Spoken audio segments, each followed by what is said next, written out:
वर्ष 300 बीत गए अब शंभू के बलिदान को। कौन जीता कौन हारा पूछ लो संसार को। मातृभूमि के चरण कमल पर जीवन पुष्प चढ़ाया था। है दूजा दुनिया में कोई जैसा शंभू राजा था, जैसा शंभू राजा था।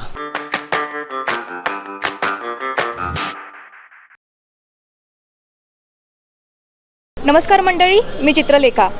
#आजकालवर तुम्हा सर्वांचं स्वागत। बलिदान मास या निमित्त आपण कोंढवा बुद्रुक येथे आलो आहोत। धर्मवीर छत्रपती संभाजी महाराज यांच्याविषयी आपण काय शिकलं पाहिजे व बलिदान मास हा का आणि कशा पद्धतीने पाळावा हे आपण पाहूयात। बलिदान मास हा का आणि कशा पद्धतीने पाळला पाहिजे। छत्रपती संभाजी महाराज म्हणजे अर्थात धर्मवीर होते, ते नुसतं छत्रपती नाही, त्यांनी धर्माचं रक्षण केलं आहे। अनंत यातून त्यांनी सहन केले। म्हणजे फाल्गुन त्यांनी पकडल्या क्षणापासनं संभाजीराजांना औरंगजेबाने त्या क्षणापासनं आनंद त्यांनी आत्मसहन केला। त्यांची बहादूरगडावरनं, आता आपण त्याला धर्मवीरगड म्हणतो, बहादूरगडावरून त्यांची दिंड यात्रा काढली होती। म्हणजे उंटावरून त्यांना उलटं आणलं होतं, उलटं लटकून त्यांना आणलं होतं संभाजी महाराजांना। आणल्यानंतर त्यांचे अंग सोलले होते। दररोज त्यांचं एक अवयव त्यांना कापला जायचं, त्यांचं एक रोज एक अवयव, कधी बोटं कापायचे, कधी जीभ, पण त्यांनी त्यांचा धर्म सोडलाच नाही। आणि धर्मवीर बलिदान मास हा प्रत्येक हिंदू समाजाने पाळावा, कारण त्यांनी असंख्य म्हणजे त्याची तुलना घ्यायची, आपण तुलनाच करू शकत नाही, असं एवढं मोठं त्यांचं योगदान आहे हिंदू धर्मासाठी। हे योगदान कुठल्याही हिंदूंनी विसरता कामा नये, त्यासाठी धर्मवीर बलिदान मास प्रत्येक हिंदूंनी पाळावा अशी आमची इच्छा आहे। वर्ष 300 बीत गए अब शंभू के बलिदान को। कौन जीता कौन हारा पूछ लो संसार को। मातृभूमि के चरण कमल पर जीवन पुष्प चढ़ाया था। है दूजा दुनिया में कोई जैसा शंभू राजा था, जैसा शंभू राजा था। बलिदान मास हा कसा पाळला पाहिजे। बलिदान मास ह्यो आत्ता जे आम्ही बलिदान मास केंद्र केलेली, तर त्यामध्ये आपण कोण मुंज करतं, कोण जे आपल्याला जे आवडतं पदार्थ असेल, तर कुणाला गोड आवडतं, कुणाला जास्त तिखट आवडतं, तर आपण हे सर्व पाळतो। जेणेकरून जी गोष्ट आठवली की संभाजी महाराज आठवले पाहिजे, याप्रमाणे आपण सर्व, कोणी चप्पल पाळतं, कुणी कुठले कपडे वगैरे खरेदी करत नाही, कुठला चांगला कार्यक्रम असेल ते एकदम आपण आनंदाने साजरी करत नाही। अशा प्रकारे आपल्या बरेच भागात ते बलिदान मास केंद्र आहेत, तिथं सर्वांनी असं पाळलं जातं। तसं संभाजी महाराजांनी ज्यावेळी संभाजी महाराजांना अटक केलेली, त्यापासून आमचे काही मित्र आहेत, परत धारकरी आहेत, वारकरी आहेत, हिंदुत्ववादी जेवढी संघटना आहेत, अजून घराघरामध्ये पोचलेले आहे की आपण प्रत्येक घरात जाऊन सांगतो की तुम्ही बलिदान मास संभाजी महाराजांचं पाळा। मग आता पूर्वी एवढं कोण पाळत नव्हतं, पण आता जसं जसं संभाजी महाराज ज्यांना कळले तसं तेव्हापासून ना प्रत्येक घराघरात, आमच्या ह्या भागात तर कोंढव्या भागात, आता कोंढवा भाग म्हणजे एकदम भयंकर आता सध्याची परिस्थिती त्या कोंढव्या भागाची, मुसलमानांची संख्या सगळ्यात जास्त कोंढव्यामध्ये, तसल्या भागामध्ये एकदम कट्टरतेने एकदम ह्याच्या पद्धतीने ना बलिदान मास पाळलं जातं आमच्या भागात। धर्मवीर छत्रपती संभाजी महाराज यांच्याविषयी तुमच्या भावना काय आहेत। आता छत्रपती संभाजी महाराज म्हणजे हे असे योद्धे होते, हे यांच्यासारखा योद्धा या हिंदुस्थानात झालं बी नाही, होणार पण नाही। आणि संभाजी महाराजांचं जे बलिदान झालेलं आहे त्याची आम्ही बदला घेऊच, आम्ही सकल हिंदू समाज आम्ही त्याची पूर्ण तयारी करतो आहे। संभाजी महाराजांचं बलिदान गेलेलं ते आम्ही त्याचा बदला घेण्याची पूर्ण तयारी चालू आहे आमची। धर्मवीर छत्रपती संभाजी महाराज यांनी हिंदू धर्मासाठी बरीच कार्य केली, तर तुम्ही त्यांच्याकडून काय शिकवण घ्याल।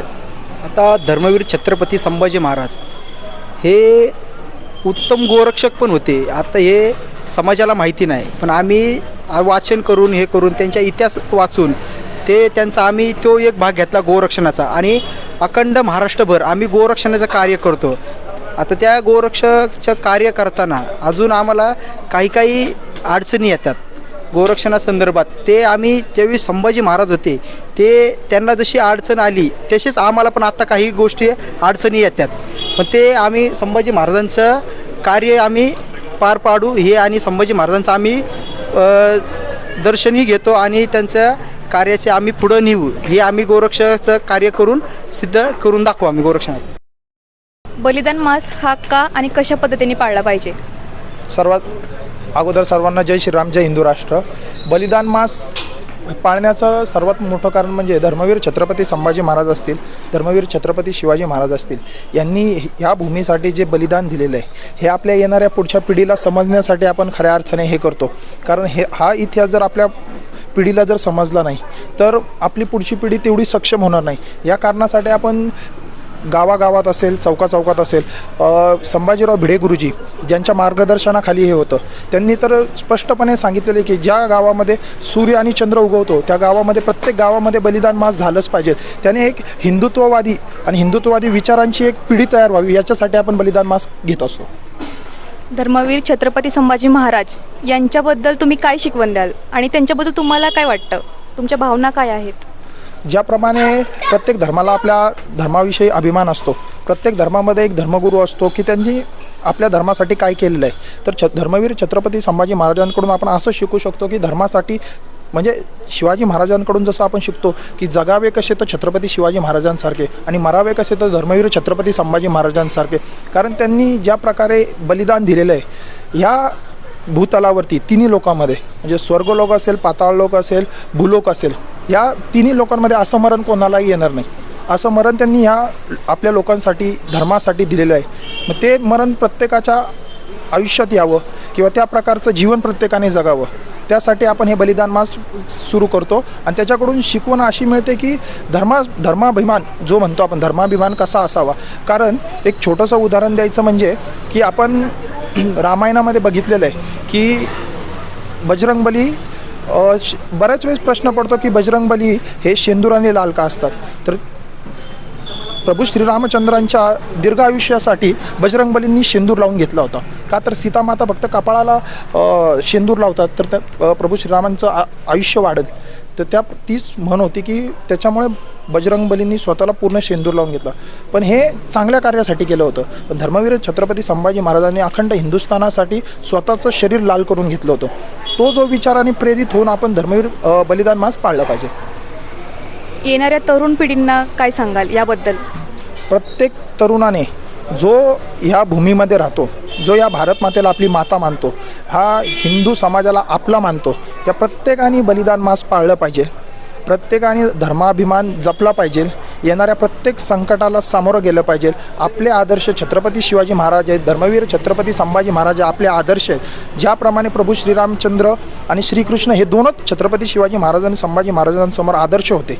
पण आत्ताच्या पिढीकडे स्वातंत्र्यवीर सावरकर असतील, छत्रपती शिवाजी महाराज असतील, धर्मवीर छत्रपती संभाजी महाराज असतील, शाहू महाराज असतील, यांचा आदर्श डोळ्यासमोर ठेवून तसं आयुष्य प्रत्येक तरुणाने जगलं पाहिजे. निर्व्यसनी आयुष्य जगलं पाहिजे. आपल्या आईवडिलांना अभिमान वाटावा असं आयुष्य जगलं पाहिजे. धर्मवीर छत्रपती संभाजी महाराज यांना तुम्ही 2 वाक्यात कसं सांगाल? देश धर्म पर मिटने वाला शेर शिवा का छावा था, परम पराक्रमी परम प्रतापी एक ही शंभू राजा था. पुण्यश्लोक छत्रपती शिवाजी महाराज की जय, धर्मवीर छत्रपती संभाजी महाराज की जय, भारत माता की जय, हिंदू धर्म की जय. जय श्रीराम. तर मंडळी, तुम्हाला हा व्हिडिओ कसा वाटला आम्हाला कमेंटच्या माध्यमातून कळवा. व धर्मवीर छत्रपती संभाजी महाराज यांच्याविषयी तुम्ही काय सांगाल आम्हाला कमेंटमध्ये नक्की कळवा. धन्यवाद.